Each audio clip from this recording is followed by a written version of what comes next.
Hello বন্ধুরা, creative গল্পের ঠেক চ্যানেলে তোমাদের সবাইকে স্বাগত। আমি আছি তোমাদের সাথে তনিমা। তোমরা সবাই শুনছো দ্রাক্ষানির পুনর্নির্মাণ সিজন 2, আর আজকের পর্বটি হলো 4। তাহলে চলো আজকের পর্বটা শুরু করা যাক।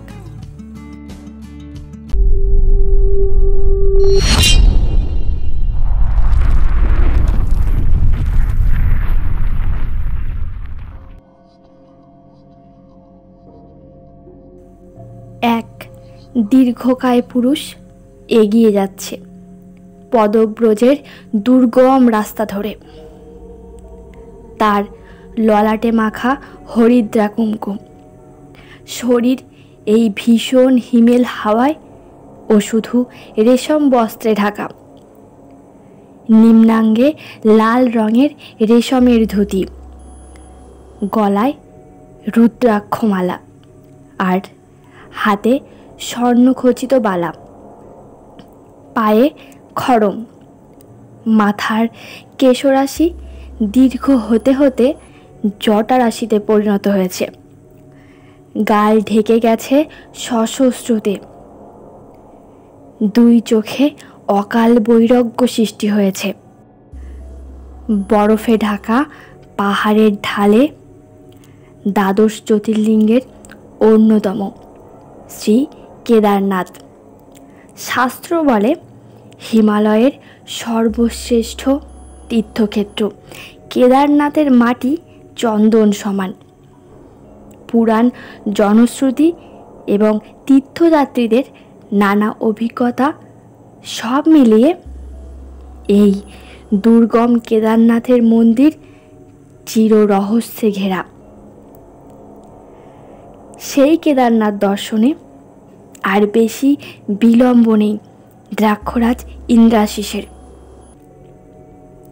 হাতে বেলকাঠের লাঠি নিয়ে অনন্ত জপ করতে করতে তিনি প্রায় পৌঁছেই গেছেন। এটা সেই পবিত্র তীর্থ যা সুদীর্ঘ সময় ধরে এই দেবালয়ে চাপা পড়েছিল বরফের নিচে। পুনরুদ্ধার হয় অলৌকিকভাবে। আর মহাদেবের এই পবিত্র তীর্থে পৌঁছাবার উদ্দেশ্য হলো তাকে প্রশ্ন করা। রাজন জানতে চাইবেন যে যদি শঙ্কর রাজনকে নিজের জ্যেষ্ঠ ভ্রাতার সম্মান দিয়েছিলেন, সেই আদিশঙ্কর কেন এমন করলেন? কেন রাজনকে পুত্র দিয়েও তিনি ছিনিয়ে নিলেন?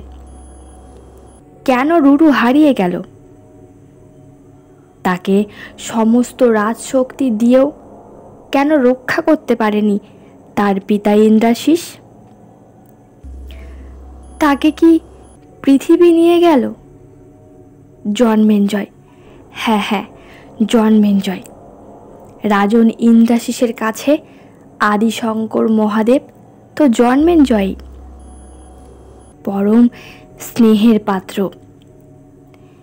সেই উত্তর দিতে পারবে রাজনকে যে কিসের অপরাধে রাজন পুত্র শোক পেল, কিসের সাম্রাজ্য, কিসের এত বৈভব, যাকে 16টি স্ত্রীর মস্তক ধর থেকে আলাদা করতে হয়েছে নিজের মানবিকতাকে দহন করতে, যাকে আজন্ম লালিত হতে হয়েছে এক কালো অভিশাপ নিয়ে।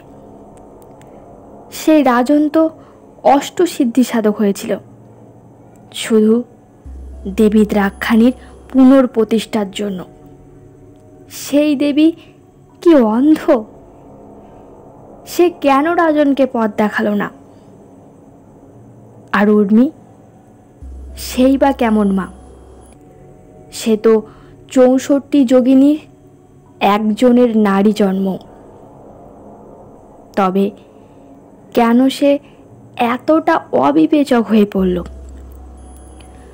রাজনের একমাত্র সন্তান, পরম স্নেহের সন্তান হারিয়ে গেল। সেই দিনের কথা ভেবে আজও রাজন নিজেকে ক্ষমা করতে পারেন না। সেদিন রুরুদেবের জন্মতিথি ছিল। তার কয়েকদিন আগেই গেছে দেবী দাক্ষায়ণীর বার্ষিক পুজো আর কৌশিকী অমাবস্যা। যেহেতু দেবীর অষ্টমঙ্গলার দিন সব অনাচার বন্ধ করে নববধূর স্থানে সেবায় রুরু এসেছিলেন, তাই রুরুর জন্মতিথি ও দেবীর অষ্টমঙ্গলা ভীষণ আড়ম্বরের সাথেই পালিত হতো। সেদিন সকাল থেকে শিশু রুরু দুষ্টুমি করে বেড়াচ্ছিল। উর্মি নিজের হাতে দেবীর পকান্ন ও পুত্রের জন্য পরমান্ন রান্না করেছিল।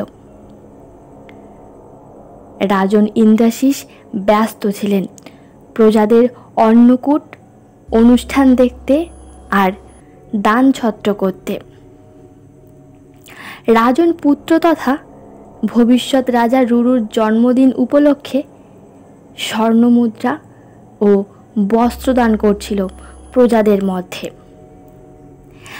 তারই মাঝে এক কুষ্ঠরোগী কম্বলে আপাত মস্তক এসে দাঁড়াতে প্রজাদের মধ্যে হৈ হৈ শুরু হলো। রাজন অশান্তির কারণ জানতে নিজে ডাকলেন সেই কুষ্ঠরোগীকে দানের জন্য।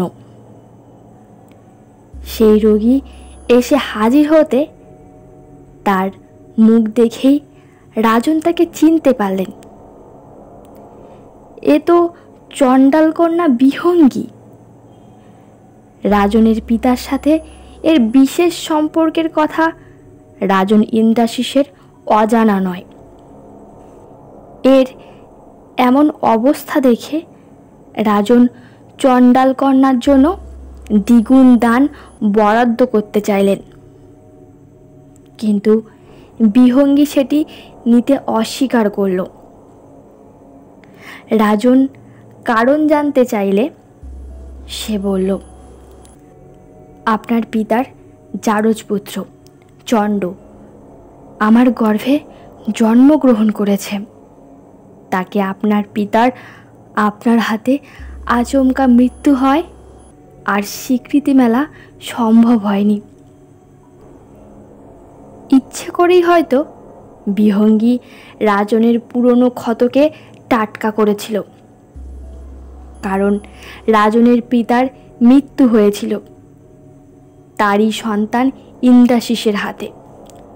হ্যাঁ, ইন্দ্রাশিস ইচ্ছা করে পিতাকে হত্যা করেনি।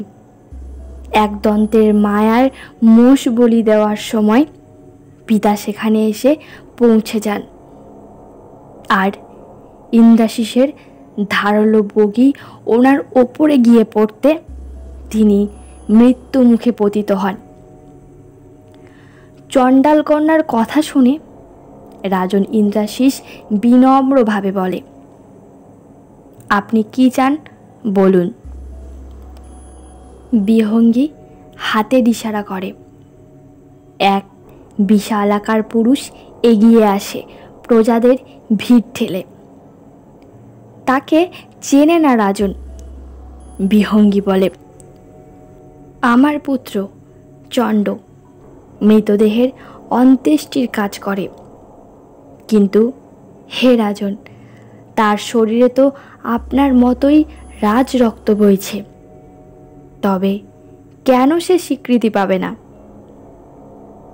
জনপদের মাঝে এমন এক প্রশ্নের উত্তর কি দেওয়া যায়? তিনি রাজা, তাই সামনে এসে কেউ হয়তো বিহঙ্গীর দাবিতে সমর্থন করবে না, কিন্তু রাজনের কি সিদ্ধান্ত সেটা সবাই জানতে উৎসুক। রাজন বাধ্য হয়েই চণ্ডকে রাজমহলে একজন রাজপুরুষ হিসেবে স্বীকার করতে বাধ্য হন। আর তিনি তো শুধুই এক রাজন না, একজন সাধক হিসেবে কোনো ধরনের বৈরিতা বা আপন স্বার্থে তিনি বিশ্বাস রাখেন না। চণ্ডকে সর্বসমক্ষে তিনি নিজের আপন ভ্রাতা হিসেবে উপস্থিত করেন। সেদিন রাতেই তো রুরু হারিয়ে গেল। চণ্ড এলো রাজমহলের রাজপুত্র হয়ে, আর রুরু যেন রাতারাতি উবে গেল। না, তার মৃত শরীরও মেলেনি। উর্মি সেদিন সিঙ্গারে ব্যস্ত ছিল দাসীদের সাথে। রুরু ছিল তার মাতুল মুগ্ধা আর উদ্ভবের সাথে। খেলতে খেলতে হঠাৎ মুগ্ধা তার নাতিকে দেখতে পায়নি। এদিক ওদিক দেখে যখন রুরুকে পাওয়া যায় না, তখন খোঁজ শুরু হয়। সারাটা ভূমি সেচে ফেলেও রাজন তার সন্তানকে খুঁজে পেলেন না। এক তীব্র রাগ সৃষ্টি হয় রাজনের। উর্মির সাথে বাগ বিতণ্ডাতে ক্রোধের বশে তিনি আদেশ দিলেন মহিষীকে পাতালে অবস্থান করতে। দেবী দ্রাক্ষাণীকে পিশাচিনী বলে সম্বোধন করে বসলেন। রাজ আদেশের বিরুদ্ধে একটাও কথা বলেনি উর্মি। একই সন্তান শোক, তারপর দিনে দিনে রাজনের বিভিন্ন দোষারোপ। উর্মি পাতালের কারাগারে নিজেই চলে যায়। রাজনও তাকে ফিরতে বলেন না। আচমকা দেবী নিজেও প্রাচীর মন্দির ধসে পাতালের গর্ভে বিলীন হয়ে যান। তারপর ধীরে ধীরে চণ্ড রাজনের মনে উর্মির প্রতি বৈরিতা তৈরি করে। শেষে সংসারে বিতৃষ্ণা নিয়ে রাজন ভাবেন তার কাছে গিয়ে সব উত্তর দাবি করবেন, যিনি রাজনকে পথ দেখিয়েছিলেন আগেও। প্রায় বৎসর ঘুরতে যাচ্ছে এই দীর্ঘম তীর্থে পৌঁছাতে। যদিও এতদিন রাজনের দর্শন সেরে ফেরার পথ ধরার কথা, কিন্তু তিনি এতটাই মনে প্রাণে অবসন্ন যে পৌঁছাতে ওনার বিলম্ব হয়ে গেল। এক রাত্রি পেরিয়ে গেলেই জ্যোতির্লিঙ্গের দর্শন সম্ভব হবে। শেষ ছাউনিতে রাজপুরুষদের সাথে আশ্রয় নিলেন রাজন রাত্রিবাসের জন্য। অশান্ত মন নিয়ে কিছু সময় নিদ্রার ঘোরে চলে গেলেও বেশিক্ষণ রাজন ঘুমালেন না। আজকাল বড়ই তার মুখ আর মনে এসে হানা দেয়, যাকে রাজন কারাবাসে দিয়ে এসেছেন। ব্রহ্ম মুহূর্তে শয্যা ত্যাগ করে কিছুক্ষণ ধ্যানে বসলেন রাজন। হঠাৎ অদ্ভুত দুম দুম একটা আওয়াজ কানে আসতেই তার ধ্যান ভাঙল। মনে হলো শৃঙ্গের গা থেকে যেন তুষার ভেঙে পড়ার শব্দ আসছে। রাজন উঠে চারপাশ ভালো করে দেখলেন আসলেই কোনো তুষার শৃঙ্গ থেকে ধস নেমেছে কিনা। কিন্তু তাই বা কী করে হয়, কারণ শব্দটা তো হঠাৎ থেমে গেল। ব্যাপারটা ঠিক কী সেটা বোঝার জন্য রাজন ছাউনির বাইরে এলেন। তিনি দেখলেন এক বলিষ্ঠ পুরুষ, যার ঊর্ধ্বাঙ্গ অনাবৃত, মাথায় জটা, ধপধপ করছে গায়ের রং। এমন দীর্ঘাকৃতি মানুষ এর আগে কোনো দিন রাজন দেখেনি। সন্ন্যাসী সামনের এক পাথরের ওপর দাঁড়িয়ে আছেন। ওই জটাজুট সন্ন্যাসীর পরনে এক টুকরো বস্ত্র। সবটা পরিষ্কার বোঝা যায় না, কারণ এত ভোরে প্রকৃতির চারিদিকে হালকা কুয়াশার আস্তরণ। রাজন এগিয়ে গেলেন সেদিকে। কথাস্থানে পৌঁছে অবাক হলেন, কেউ নেই সেখানে। রাজন ভাবলেন, তবে কি সব কিছু ওনার চোখের ভুল? এত হিমেল ভরে কে ওই সন্ন্যাসী? না, ভুল তো কিছু দেখেননি রাজন। সত্যিই তো, পাথরের ওপর দাঁড়িয়েছিল কেউ একজন। সেই মুহূর্তে একটা কথাই মনে এলো রাজনের। সাধু বেশে ওই মানুষটি অন্য কোনো মতলবে আসেনি তো? আরেকটা কথাও মনে হলো, ওই অসহ্য ঠান্ডায় লোকটি খালি গায়ে এভাবে দাঁড়িয়ে আছেন কিভাবে? আর কেনই বা দাঁড়িয়ে আছেন? তিনি ভাবলেন, একটু এগিয়ে গিয়েই তো মন্দির। রাজপুরুষরা পথের শ্রমে ঘুমে আচ্ছন্ন, তাদের না ডেকে একাই গিয়ে সামনে গিয়ে গোটা ব্যাপারটা একবার পরখ করে দেখাই যাক না।